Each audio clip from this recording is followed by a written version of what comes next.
1000 წელზე მეტია ამერს ხელიდან არ გაუგდია ხმალი და თუ ბევრი მათგანი სამოსზე არ იყო ამოქარგული ქრისტიანული ჯვარი, ის სამაგიეროდ ჩაქარგული იყო ყოველი ქართველის გულში. საქართველო ევროპისთვის იქცა ქრისტიანობის მოსაზღვრე ციხესიმაგრედ, რომელიც პირველ და უსაშინლეს დარტყმებს თავის თავზე იღებდა. ევროპის ამ პატარა მოკავშირემ კონტინენტის უსაფრთხოებისთვის უდიდესი ისტორიული სამსახური გასწია. ყველაფრის მიუხედავად, ამერმა შეინარჩუნა თავისი სილამაზე, ენა, ადათები, ტრადიციები და რა თქმა უნდა სარწმუნოება.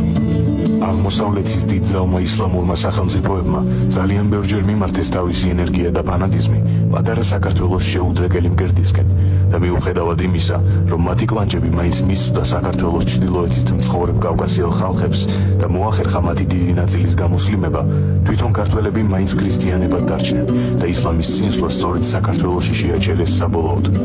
და მაინც საქართველოს ტაძრების ფეხთან რჩებოდა ისლამური ოქროს ნახევარმთვარე, მაგრამ მას ყოველთვის ზემოდან ამაყად გადმოჰყურებდა ქრისტიანული ჯვარი.